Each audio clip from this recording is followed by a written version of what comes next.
side about it. And this lesson had a lot of, what do we do about this? All right. And I like that. And I worked really hard at shortening this lesson. And apparently I saved one slide. It was one slide shorter than the last one. So anyway, we're going to go quick. All right. Read fast.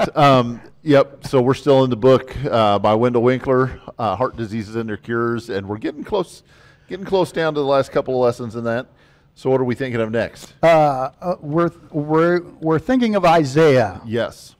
So we're a couple of weeks, maybe 3 away from starting Isaiah. That's right. So. And I was supposed to look at some of that stuff today, and I did other things, Well, and that's okay. You did good things. That's yes. okay. So yeah, how are we going to shorten Isaiah? We're not. We're not. That's going to take a while. That's going to be a good one. All right, hit it, man. Okay, we are overcoming discouragement and frustration. Now, there's nobody in here that hasn't been frustrated and discouraged about something.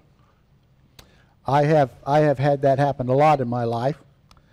And so we start out with God's message is that we're supposed to be of good cheer. And we know that because he tells us that several times. Matthew 14:27. But immediately Jesus spoke to them, saying, "Be of good cheer. It is I, do not be afraid." And then Mark 6:50 is the same story. For they all saw him and were troubled. But immediately he talked with them and said to them, "Be of good cheer. It is I, do not be afraid." And John 16:33, "These things I have spoken to you, that in me you may have peace. In the world you will have tribulation, but be of good cheer. I have overcome the world." Now, this is the hard part. He tells us we're going to have tribulation. We all have that tribulation, but we're supposed to be of good cheer.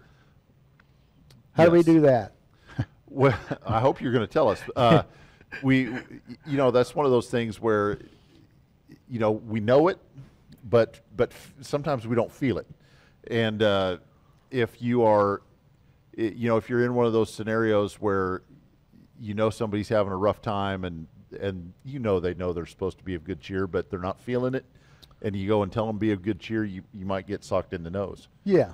And so, we need to be people of good cheer and patient and all those things, but sometimes that's hard to do. It's kind of like what we talked about.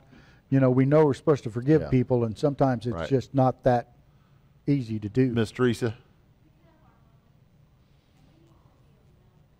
Sure.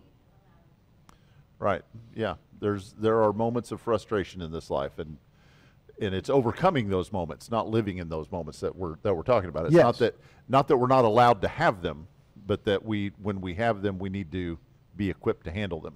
Right. I have a quote down here several slides away that talks about that. Good. But anyway, Acts 23:11. But the following night the Lord stood by him and said, "Be of good cheer, Paul, for as you have testified for me in Jerusalem, so you must also bear witness at Rome." Well, Paul was supposed to be happy he was going to Rome. He didn't get there the way he wanted to, but he got there. Right. And then we are supposed to be of good comfort. In Matthew 9:22, but Jesus turned around when he saw her, and he said, "Be of good cheer, daughter, your faith has made you well." And the woman was made well from that hour. We should think about the things that are happening to us and be cheerful. In Luke 8:48, he said to her, "Daughter, be of good cheer, your faith has made you well. Go in peace." Have we ever had things that happened to us that just made us smile, just made us so happy? Yes. And we should be that way a lot more. Yeah. Okay, so let's look at some biblical characters who became discouraged. Elijah is one of those that became discouraged, and we talk about him a lot. Elijah did just amazing things. Yes, he did. And the Lord was with him all the time, and yet even when those things happened, in 1 Kings 19, he had just shown God's power by wiping out all of Baal's prophets and just done such great, wonderful things. And yet, he runs and hides because he's discouraged. And in 1 Kings 19:4, but he himself went a day's journey into the wilderness and came and sat down under a broom tree, and he prayed that he might die and said, "It is enough. Now, Lord, take my life, for I am no better than my fathers." I mean, he's praying to God to die. Right. Now, that's discouraged. That is. And it's just a day after he had seen such miracles. So, I guess we can't say when we're going to get discouraged about things. It rears its head at inopportune times. Yes, it just happens. And somebody will walk by and say, you were happy yesterday, what happened? But in the preceding chapter about that, he did a Jonah. He ran away from God. Right. And God followed him. Right. Well, David became discouraged. In Psalms 42, 5 and 6, it says, "Why are you downcast, O my soul? And why are you disquieted with me? Hope in God, for I shall yet praise him for the help of his countenance. O my God, my soul is cast down within me. Therefore I will remember you from the land of the Jordan, and from the heights of Hermon, and from the hill of Mizar." And verse 11, "Why are you cast down, O my soul, and why are you disquieted within me? Hope in God, for I shall yet praise him, the help of my countenance and my God." So David knows he's discouraged. Mm-hmm. And he's talking to God, and he's remembering all the things that God's done for him. David's life is definitely a study of somebody who has peaks and valleys. He has moments of tremendous triumph and then moments of utter despair, and yet he's a man after God's own heart. So, so the fact that we experience discouragement, despair, and frustration doesn't negate the fact that we can still be the people of God. Right, and those people that are sometimes they tell you that you wear your heart on your sleeve. Mm-hmm. Those people are the ones that are tender-hearted. Those right. are the ones that feel things, and those are the ones that could get depressed and frustrated. I know people like that. Yep. But, in verse 5 there, David put his hope and trust in God. Yeah. And he counted his blessings. Yeah. In Psalms 42:8, "And the Lord will command his loving kindness in the daytime, and in the night his song shall be with me, a prayer to the God of my life." David understood that God was blessing him. And he remembered it during the day, and he remembered it at night. Right. And he prayed to God about it. But he also desired to go to the house of God. In Psalms 43:3, "Oh, I sent out your light and your truth. Let them lead me. Let me bring you to your holy hill and to your tabernacle." So David knew where he could go meet God, and he went there when he needed to. Mm-hmm. New Testament example was John the Baptist. He became discouraged. In Matthew 11 and Luke 7 is the same story, same account of when John, starting in verse 2 of Matthew 11, "And when John had heard in prison about the works of Christ, he sent 2 of his disciples and said to him, 'Are you the coming one, or do we look for another?'" How dejected was he sitting in prison going, "Was I not right? Was this not Jesus, the Christ, and do I have to look for somebody else?" Right. Well, and his attitude sort of is like, if Jesus is the one, then this is all worth it. But if he's not the one, then I just threw my life away. Right. And so, so he wanted that assurance. Johnny, that's a really good example, because John had seen, he baptized, he saw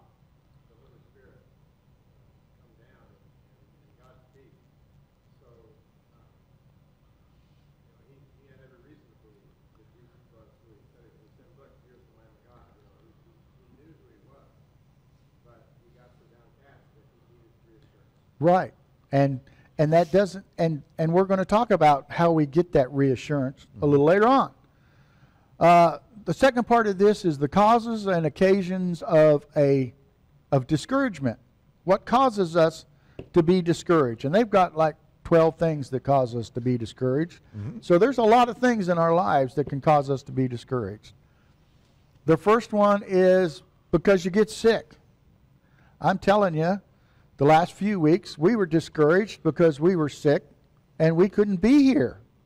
And that was discouraging to us. Paul in 2 Corinthians 12:7. And lest I should be exalted above measure by the abundance of the revelations, a thorn in the flesh was given me, a messenger of Satan to buffet me, lest I be exalted above measure.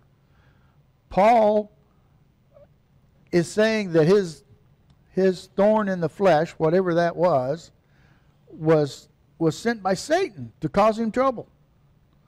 And he was depressed about that. In Philippians, the 2nd chapter, you want to take that name? Sure, I'll read that one. Yet I considered it necessary to send to you Epaphroditus, my brother, fellow worker, and fellow soldier, but your messenger and the one who ministered to my need, since he was longing for you all and was distressed because you had heard that he was sick. For indeed he was sick, almost unto death. But God had mercy on him, and not only on him, but also on me, lest I should have sorrow upon sorrow. Therefore I sent him the more eagerly, that when you see him again you may rejoice, and I may be less sorrowful. Receive him therefore in the Lord with all gladness, and hold such men in esteem, because for the work of Christ he came close to death, not regarding his life, to supply what was lacking in your service toward me. So here's a guy who was sad and discouraged because other people had heard that he was sick. Right. And he couldn't get to him and tell him that it was okay, and that he was so sick he was close to death. And so sickness can come upon us. And Timothy had stomach trouble. Right. And Paul tells him that he needs to take a little wine for his stomach to make him feel better. And then in 2 Timothy, Trophimus,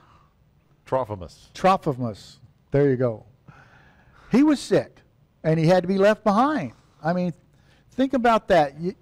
You're on this missionary journey with Paul, and you're doing all these good things, and you get sick, and they got to leave you behind. That's got to be discouraging. And then, of course, we all know about Job, and boils from his feet to the top of his head. He was sick. So what can we do not to become discouraged when we get sick? See, here's one of those, what we can do about it. Right. Well, the first thing is not to be bitter about it. When we get sick, especially if it's something, that's going to last a long time, doctor tells you you're going to have to put up with this the rest of your life, you can get bitter about it. Right. But 2 Corinthians 12:9 says, and he said to me, my grace is sufficient for you, for my strength is made perfect in weakness. Therefore, most gladly I would rather boast in my infirmities, that the power of Christ may rest upon me. This was Paul talking about that thorn that he had, and God told him it's okay. Yeah. You're fine. Yeah. And we got to realize that that's our situation, and we can do good things with that. We can show people our faith. We can show people how to live. We need to be patient and pray. 2 Corinthians 12:8. Concerning this thing I pleaded with the Lord 3 times that it might depart from me. So how do we plead to God? We pray. We pray. We talked Sunday about the persistent widow and her prayer, and how Jesus used that as an example. And can you imagine what Paul's prayers were like? They were not just 3, in passing, by the way, God, if you think about it, give me a hand here. That's not the way he prayed about it. They would have been heartfelt and fervent prayers. And the next part is one of one of my sticky points here that I keep harping on for years here, and that's we need to ask others to pray. Mm-hmm. If we never tell anybody that we're having trouble with being disappointed and depressed about things, they can't pray for us. Yeah. But then we go back to that, what Teresa was saying. We got to understand that people get that way and not say, oh, you shouldn't be depressed. Yeah. Look at all the blessings in your life. Just go look at those. You're fine. We need to pray with them. We need to help them. James 5, starting in verse 14. If anyone is among you is sick, let him call the elders of the church and let them pray over him, anointing him with oil in the name of the Lord. And the prayer of faith will save the sick, and the Lord will raise him up, and if he has committed sins, he will also be forgiven. We're supposed to pray for each other. Mm-hmm. And we can only do that if we tell each other what's going on. Okay, we've had a lot of this next one, which is discouragement because of death of loved ones. And we're going to just talk quickly about these and not read them. The Shunammite woman had a child, and she was blessed by having that child, and that child died in her arms. Got sick, had a headache, and a few hours later was dead, laying in her arms. David's child died because of his sin. Mary and Martha, Lazarus died. And Jesus, was telling the disciples that, he sleeps, and they're going, well, if he's asleep, we don't need to go. And he said, no, he's dead. And later on in that same chapter, it meant so much to Jesus, and his compassion was so vivid. We have that shortest verse of that Jesus wept. Mm-hmm. So it hurt when people die. So what do we think about when that happens? God is our comfort, and we need to go to him. After David's death, Solomon went to seek God. He went to where David had set up the tabernacle and had the Ark of the Covenant, and Solomon went there to seek God. Psalms 147:3, he heals the brokenhearted and binds up their wounds. That's one thing that you've got to say when someone has died, that you're brokenhearted about it. And God heals that. So the question is, how does he do that? Some practical things here. How does God help us overcome death? Well, first of all, he does that through his word. 1 Thessalonians 4:18. Therefore, comfort one another with these words. We have scriptures that we can read to each other, that we can study about, that helps us get through that. He does it through his people. That's us. Romans 12:15. Rejoice with those who rejoice, and weep with those who weep. When we see somebody sad, when we see somebody that isn't acting their normal self, do we ignore it, or do we go over to them and say, hey, how are you doing? Are you feeling okay? Mm-hmm. What's bothering you? And we help them. We do it through prayer. 1 Peter 5:7, casting all your care upon him, for he cares for you.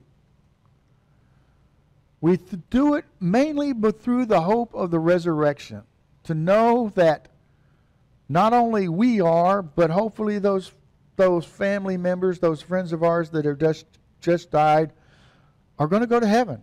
Right. They have that hope. 1 Thessalonians 4, starting in verse 13. But I do not want you to be ignorant, brethren, concerning those that have fallen asleep, lest you sorrow as others that have no hope. For we believe that Jesus died and rose again, even so God will bring with him those who sleep in Jesus. For this we say to you by the word of the Lord, that we who are alive and remain till the coming of the Lord will by no means precede those who are asleep. For the Lord himself will descend from heaven with a shout, and with the voice of an archangel, and with the trumpet of God, and the dead in Christ will rise first. Then we who are alive and remain shall be caught up together with them in the clouds to meet the Lord in the air, and thus we shall always be with the Lord. Therefore, comfort one another with these words. We're going to meet God. We're going to go to heaven. Our family members who are trusting and living the life that they're supposed to are going to be there with us. Right. So then we get more into the things that bother a lot of people, and that's the stuff we have, and we lose that. We lose it in tornadoes and floods or wrecks or just being dumb and somebody... Bad decisions. Yeah. So we know what happened to Job. Job lost everything, and he lost it, from my understanding, in one day. And Job 1:21, and he said, "Naked I came from my mother's womb, and naked I shall return. The Lord gave, and the Lord has taken away. Blessed be the name of the Lord." That's the attitude we should have when we lose our stuff. You know, I like to call it stuff. Because it's just stuff. So we need to remember some things about what we have to help us remember that it's just stuff. Okay? First of all, it wasn't ours to start with. Haggai 2:8. "The silver is mine and the gold is mine, says the Lord of hosts." Everything we have comes from God. Okay? We need someone better to do your slides, because I remember putting that one in there, but it's gone now. It's gone. Just disappeared, did it? Okay. We will leave it all one day. When we die, we're not taking it with us. You know, we're not like those pharaohs who stuffed it all into the tomb with us. For all the good it did them. For all the good it did them. Somebody just robbed it out of there later. 1 Timothy 6:7. "For we brought nothing into this world, and it is certain we can carry nothing out." Okay? And then God will provide what we need. We've talked about this several times. That God knows what we need before we pray about it. He gives us what we need. It doesn't matter, you know, we don't need to worry about what we eat or what we drink, because if He takes care of the sparrows, He's going to take care of us. Mm-hmm. That's in Matthew, the 6th chapter. In Hebrews 13, verse 5, says, "Let your conduct be without covetousness. Be content with such things as you have, for He Himself has said, I will never leave nor forsake you." If God is always with us, taking care of us, loving us, caring for us, we don't need to worry about the stuff. We need to be content. Paul told us he was content having stuff, not having stuff, being wet, not being dry. He was just content in his situation. Okay, the next one. Discouragement because of a sense of insecurity. Now, a lot of that insecurity comes from not having stuff. Yeah. You don't think you got enough stuff, so you're insecure about it. You don't think, I mean, the number of times I've heard some people in my own family say, "Well, I don't have enough to have a child yet. I need to get this before I can have a child. I need to get that before I have a child. I need to do this. You know, need to have a better job. I need to do that." God's going to provide. Psalms 37:25. "I have been young, and now I'm old." I like this one. Yeah. "And yet I have not seen the righteous forsaken, nor his descendants begging bread." I've been young. I'm old now. God's blessed me all my life. Mm-hmm. Now, there's times where I wasn't paying attention. There was times where I was dissatisfied with what I had, but that was my fault. Not God's. Right. Psalms 84:11, "For the Lord God is a sun and a shield, and the Lord will give grace and glory. No good thing will He withhold from those who walk uprightly." God's going to give us what we need. Philippians 4:19. And my God shall supply all your need according to his riches and the glory by Jesus Christ. Does God have everything I need? And then some. And then some.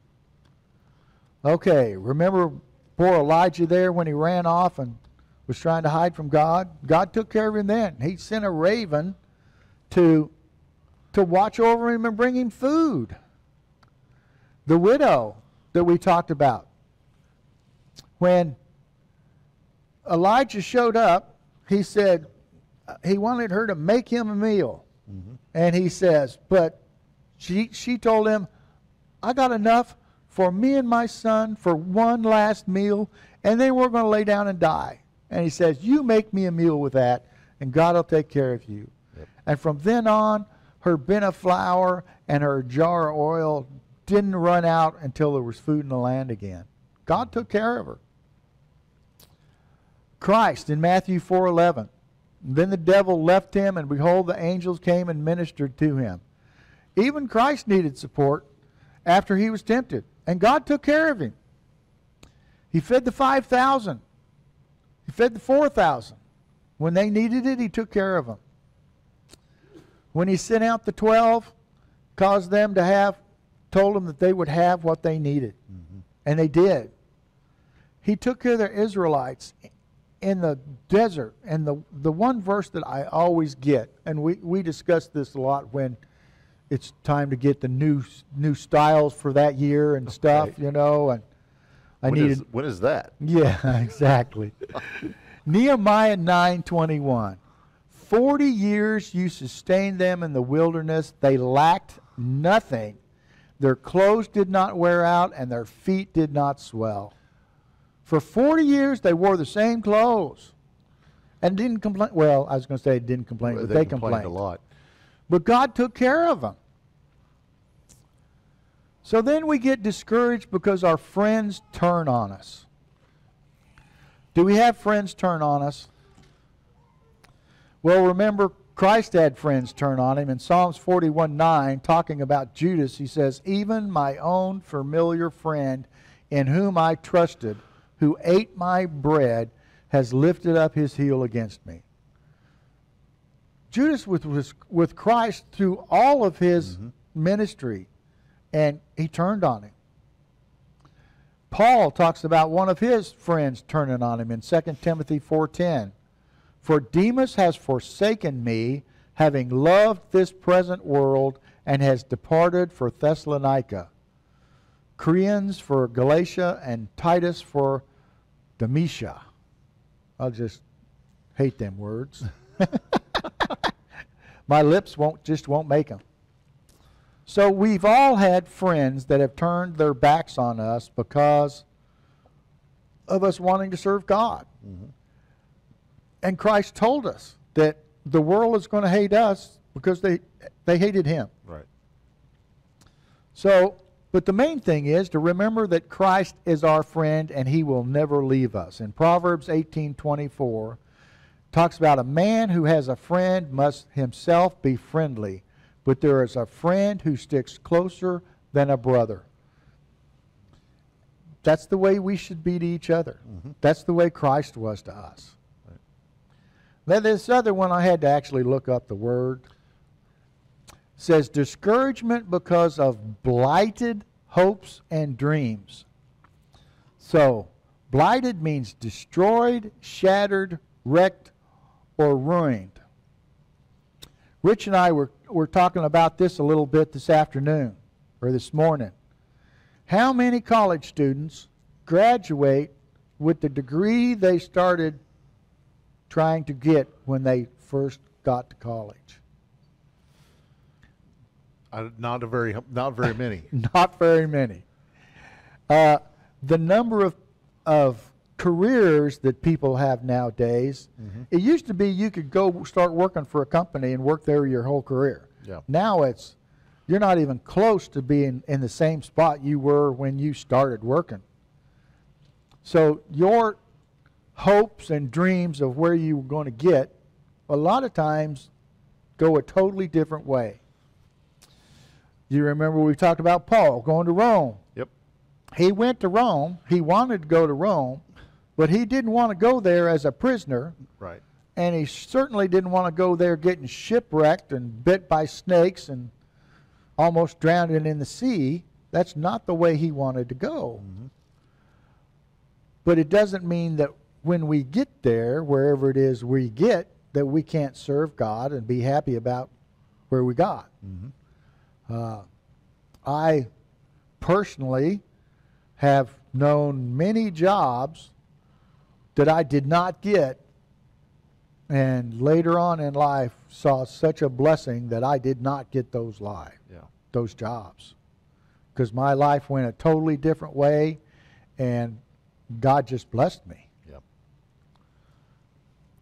So this next one, I'm not sure about the second one of these, but it's discouragement because of handicaps.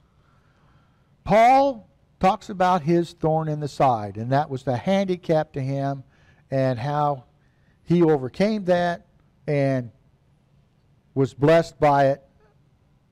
The next one was Zacchaeus. Now, some of us short people, I don't know how much of a handicap that is, but the author of this book uses Zacchaeus as a handicap because he's short. And we know the story in Luke 19 where Jesus entered and passed through Jericho, and behold, there was a man named Zacchaeus who was a chief tax collector, and he was rich. And he sought to see Jesus, who Jesus was, but could not because of the crowd, for he was short of stature. So he ran ahead and climbed into a sycamore tree to see him, for he was going to pass that way. And when Jesus came to the place, he looked up and saw him, and said to him, Zacchaeus, make haste and come down, for today I must stay at your house. So Zacchaeus was a short guy. Yep. And he wanted to see Jesus, but he overcame that, saw Jesus, and got more than he ever dreamed about getting. Right. Because he didn't let that stop him. Living in my house, you could ask my son that having some height was the disadvantage in that one, because we had a lot of low doors and ceilings, and he lost a lot of... My dad always said a tall man is just a short man's slave. Yeah. And then he'd send me to change a light bulb or reach something on a tall shelf. Exactly. So it kind of looks at where you're at, whether you see that as a... But we have those that have issues that aren't, especially as we get older, we're not physically able to do the things we used to do. But that doesn't mean that God isn't blessing us and that we need to see that. So how can one overcome discouragement and frustrations? Here's where we get to the practical part of this stuff. First thing they say is get up and out and do something for somebody else. It is hard to be discouraged when you're doing something for somebody else. Yep. You need to stop thinking about yourself and you start thinking about somebody else, and you're not discouraged. Even Elijah, at the end of that chapter of 1 Kings 19, God gave Elijah a bunch of things to do. He said, get up, go back where you were, quit complaining about it, and do this and this and this and this. Yep. And he did it. And that helped him out of his discouragement. Right. We need to find life by losing it. Remember in Matthew 10, Jesus tells us that he who finds his life will lose it, and he who loses his life for my sake will find it. It's hard to be discouraged if we're doing good things for God. And we need to think about that. Mm-hmm. If you're sitting at home being depressed, get up, go do something for somebody. Go do something for God. Remember that things are always as bright as the promises of God. We've got a lot of promises that God has given us. And if we remember those promises, especially the promise of eternal life, we shouldn't be discouraged. 2 Peter 3:9, the Lord is not slack concerning his promise, as some count slackness, but is long-suffering toward us, not willing that any should perish, but that all should come to repentance. You know, sometimes we look around at all the trouble that's happening now, and we pray that prayer that Paul did of, Lord, come quickly. Yeah. You know, bring us home. You know, it's rough here. We want to come home. But think of all of those others that are out there that are going to be saved, either through what we are doing or what somebody else is doing, that need that chance. Isaiah 26:3, you will keep him in perfect peace whose mind is stayed on you because he trusts in you. God doesn't forget us. Sometimes we forget about him, but he doesn't forget us. Okay, Isaiah 40, starting at verse 28. Have you not known, have you not heard, the everlasting God, the Lord, the creator of the ends of the earth, neither faints nor is weary. His understanding is unsearchable. He gives power to the weak, and to those who have no might he increases strength. Even the youths shall not faint and be weary. The young men shall utterly fall. But those who wait on the Lord shall renew their strength. They shall mount up with wings like eagles, and shall run and not be weary. They shall walk and not faint. It's been a long time since I've been able to run and not be weary and walk and not faint. But if I'm thinking about God and trusting in God, I can keep going. He promises stuff to parents. Proverbs 22:6. Train up a child in the way he should go, and when he is old, he will not depart from it. He promises teachers. You want to read the teacher one? I like that one. Therefore, my beloved brethren, be steadfast, immovable, always abounding in the work of the Lord, knowing that your labor is not in vain in the Lord. If we labor in the Lord, we don't have to worry about it being vain work. The burden. How many of us don't think we're in that category every once in a while? 1 Peter 5:7. Casting all your care upon him, for he cares for you. God cares for us. He promises that. Romans 8:28. And we know that all things work together for those who love the Lord and to those who are called according to his purpose. God's watching over us, and he cares for us. We need to remember that beneath your burden and the causes of discouragement, there are blessings. Can you think of a time when bad results... I'm not reading this right. Can you think of a time when a bad time resulted in good things? Yeah, something that when it happened looked like it was going to be a horrible thing, and then the good that came out of it. Are you asking me specifically? Okay. Yeah, well, yeah. I mean, the one I always go to there is my plan when I was young and knew everything, was that I was going to be a police officer, and I was going to go to join the military after college to get military experience, so that every police agency in the world would want to hire me. And then the Army told me no thanks, and we don't need you, and that was kind of a smackdown to the ego.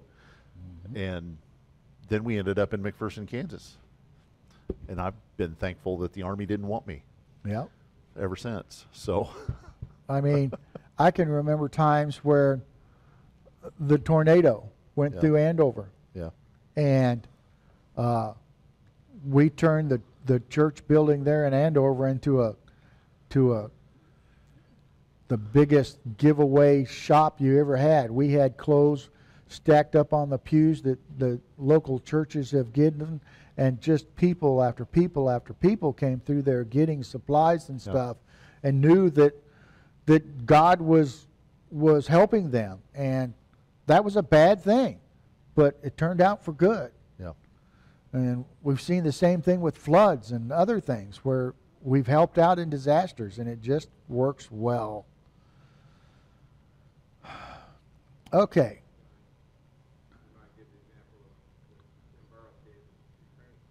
Yes, exactly. Think about the church in Ukraine having to scatter because of the war, and yet they're taking God's word to other places. Yeah. And they're showing what Christians should do in times like that. Yeah, one of the church members there who had lost everything reflected on it and said, "This, but now I get to work full time for God. Now I get to work full time helping people." And he's lost everything. Yeah. But his attitude is, "This has been a good thing for me." Now he doesn't have that stuff Yeah. holding him back, Right. and he can go work for. We can use our burdens and causes of discouragement as bridges. In Philippians 1:12 and 13, Paul, talking about what's happened to him, says, "But I want you to know, brethren, that the things which happened to me have actually turned out for the furtherance of the gospel, so that it has become evident to the whole palace guard and to all the rest that my chains are in Christ."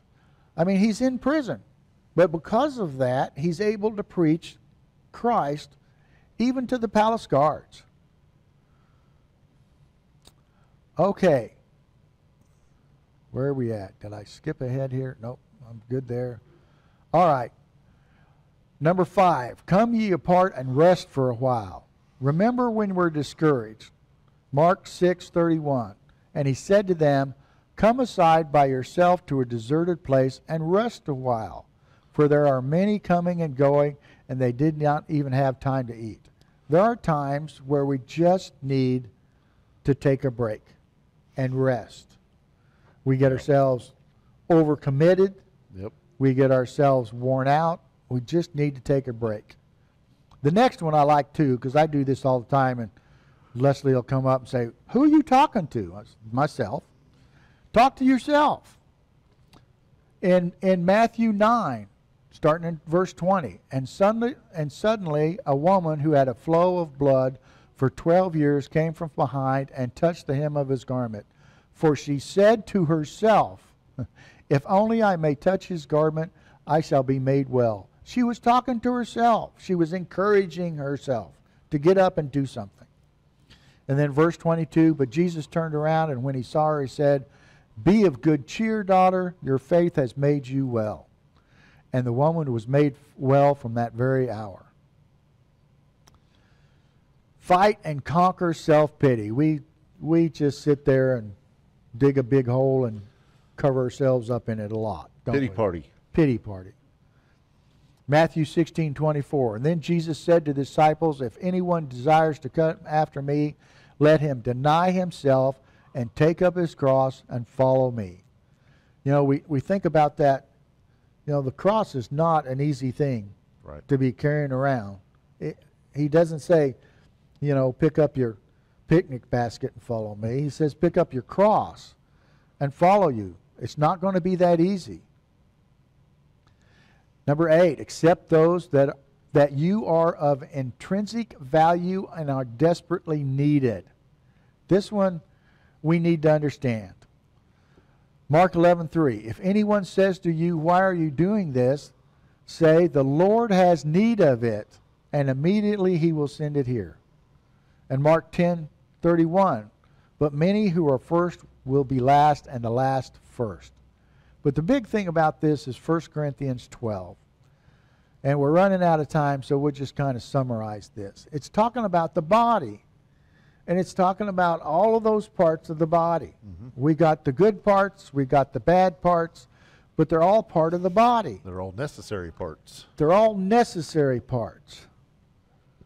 So you're all necessary.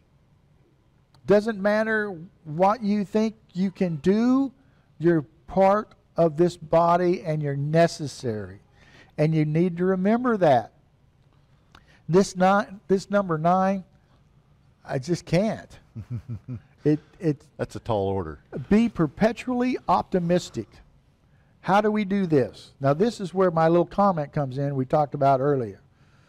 He says, optimism helps us live on the summit and not in the valley. We go down in that valley and we just want to stay down there. Right. But if we think positive about things, and one of my favorite comments that I always tell Leslie is, I'm positive it's not going to work out. You know, I'm positive. Well, that's one of our jokes, but that's one of the things we have to work on. We actually need to be positive about things, and that's hard to do. And number 10, consider how useless you are when you're discouraged.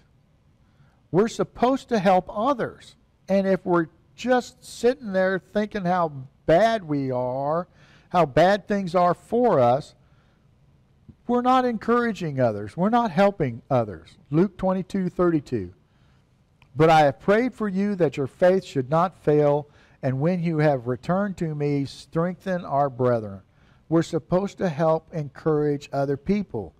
We can't do that if we're not being optimistic and being encouraging and understanding all the blessings God gives us. How can I encourage you about your blessings if I don't believe He's given me any blessings? Right. Well, He gave them all to you, and I didn't get any. Yeah, exactly. 1 Thessalonians 5:11. Therefore, comfort each other and edify one another, just as you are also doing. And we urge you, brethren, to recognize those who labor among you and who are over you in the Lord and admonish you, and to esteem them very highly in love for their work's sake. Be at peace among yourselves. We exhort you, brethren, warn those who are unruly, comfort the faint-hearted, uphold the weak, and be patient with all. Now that last one is where we get in trouble. We're just not patient with people. We see things and you know, being tall and hitting my head just isn't one of my problems. So I don't, it doesn't bother me when you hit your head. You know? It bothers me. Exactly. So I should be patient with that. I should be understanding about that. You should be patient with the fact that I keep giving you 100 slides to make every week, you know? It's just my downfall. I'm not as quick as you are. You know, slide back, you mentioned a prayer, and to pray for you. It occurs to me that you give a couple of examples of how prayer maybe makes a difference. You know, David wrote a lot of songs of discouragement, but really they're prayers. Yes. And Jesus, it may be the second most poignant part of the Bible, when he was praying that this cup might pass from him, didn't want to take on the thing that he knew he was born to do. He was discouraged, but he was praying. And he prayed, Lord, not my will, but yours be done. And Jesus received the encouragement from the angels to allow him to go through with what he knew he needed to do. So I think, you know, in moments, we've got two examples of David and Jesus, and probably many others, where prayer was the thing that brought them through their time of discouragement. Exactly. We need to pray all the time. This next one, it seems to me like we had a sermon about this just a little while back. It says, don't forget that you are never alone. We had a whole lesson about that one. And then the next one is, remember that every cause of your discouragement is only temporary. This is the big one. Psalms 35. For his anger is but a moment. His favor is for life. I like that. Weeping may endure for a night, but joy comes in the morning. Mm-hmm. It's just temporary. And remember that God has told us that He's never going to tempt us more than we can deal with. 1 Corinthians 10:13. No temptation has overtaken you except as such is common to man. You got the same temptations I do. And we ought to be able to talk to each other and encourage each other and strengthen each other. But God is faithful, who will not allow you to be tempted beyond what you are able, but with temptations will also make a way of escape that you may bear it. And in 14, pray. We need to remember that we need to pray. In 1 Samuel, David was greatly distressed. And what did he do? He prayed about it.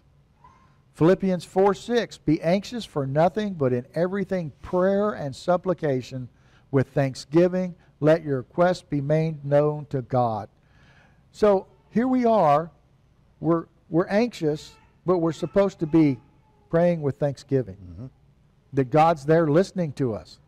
And the peace of God, which surpasses all understanding, will guard our hearts and minds through Christ Jesus. We don't understand how this is going to work out sometimes, but God does. Right. And we need to trust in Him. Okay. The last one, when you're discouraged, do not fatalistically give up. We've got to endure to the end. Matthew 24:13. But he who endures to the end shall be saved. We can get through this. It's just temporary. You know, we're all going to get to the end anyway. We might as well have a good attitude about it as we go. Exactly. We're not, Right. Yeah. you know, like the guy said, we're not going to survive this life. Yeah. So we might as well be ready for the end. Right. So the love of God will not let us down, will not let us go, nor will it let us off. God tells us that we're supposed to endure to the end, that we're supposed to be comforted, we're supposed to trust in Him. Hebrews 12:12, therefore strengthen the hands which hang down and the feeble knees. That's me a lot of the time. Mm-hmm. Acts 28:15, and from there, when the brethren heard about us, they came to meet us from as far as API, Forum, and 3 Ends. And I said, I can get the 3 Ends. When Paul saw them, he thanked God and took courage. They came to see him, and that gave him courage. Mm-hmm. That's it. That was We the are last one. done. So, are we frustrated sometimes? Sometimes. Sometimes. Should we overcome that? We have the tools to overcome it. We have the tools to overcome. God has equipped us to overcome those frustrations. All righty.